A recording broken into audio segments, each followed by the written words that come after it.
इस वक्त हम हैं जदयू कार्यालय में और आपको बता दें कि आज बिहार विधानसभा के 2 सीटों पर उपचुनाव के परिणाम सामने आने वाले हैं।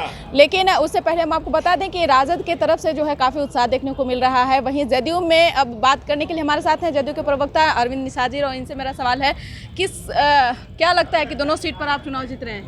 बिल्कुल, दोनों सीटों पर हम चुनाव जीतने में सफल होंगे। और पहले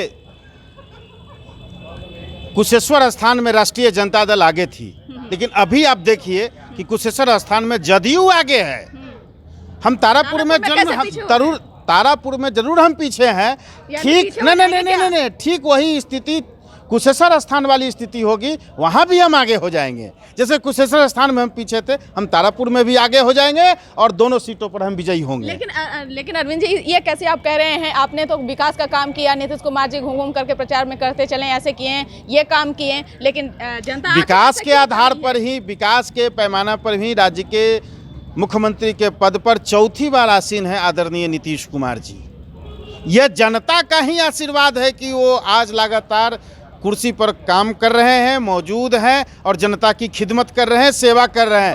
इन दोनों कामयाब हो जाएंगे। बिल्कुल बिल्कुल, पूरी तरीके से मतों की गिनती होने दीजिए, हम ही चुनाव जीतेंगे। नेता प्रतिपक्ष तेजस्वी यादव सुबह से ही दरभंगा में है, मुंगेर में जगदा बाबू को स्टार प्रचारक आपने नहीं बनाया, लेकिन मतों की गिनती में आप उनको 80 वर्षीय वृद्ध राजनेता को आपने भेज दिया मुंगेर।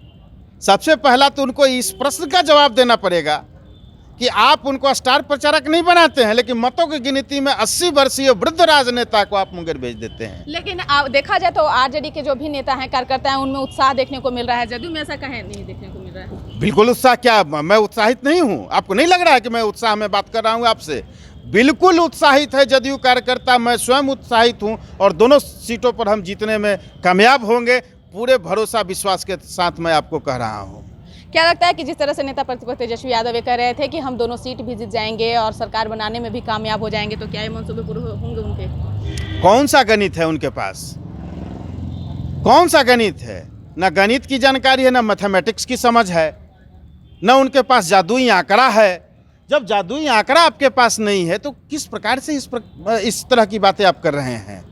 सवाल यह है कि बौखलाहट में भी कुछ से कुछ चुनाव परिणाम से तो ऐसा लग रहा है कि आरजेडी आगे चल रही है और जदयू पीछे लटक गई। शुरुआत में मैंने आपको कहा कि कुशेश्वर स्थान में भी हम पीछे चल रहे थे, राष्ट्रीय जनता दल आगे जा रही थी, लेकिन हम अभी वहां आगे हैं और तारापुर में भी हम आगे हो जाएंगे और दोनों सीटों पर हम विजयी होंगे। बिल्कुल, तो ये थे अरविंद निषाद, जदयू के प्रवक्ता। इन्होंने साफ तौर से कह दिए हैं कि दोनों सीट पर जीत जो है वो जदयू की हो रही है। भले ही अभी आगे आरजेडी चल रही हो तारापुर और कुशेश्वर स्थान से, लेकिन जनता जो है वो नीतीश कुमार को ही नीतीश कुमार को ही अपना जो है नेता और अभिनेता जो भी है वो जनता मानती है। लेकिन ऐसे में नेता प्रतिपक्ष तेजस्वी यादव दरभंगा और जगदानंद सिंह मुंगेर में अभी टिके हुए हैं। लेकिन अब देखने वाली बात होगी कि जो चुनाव के परिणाम सामने आएंगे वो किसके हित में होगा और किसे जीत हासिल होती है। इसके बस इतना ही। देखते रहिए न्यूज़ फॉर नेशन। अब तक के हमारे चैनल को सब्सक्राइब नहीं किया तो कर लीजिए और साथ ही साथ न्यूज़ फॉर नेशन के फेसबुक पेज को भी जरूर फॉलो करते रहिए। धन्यवाद।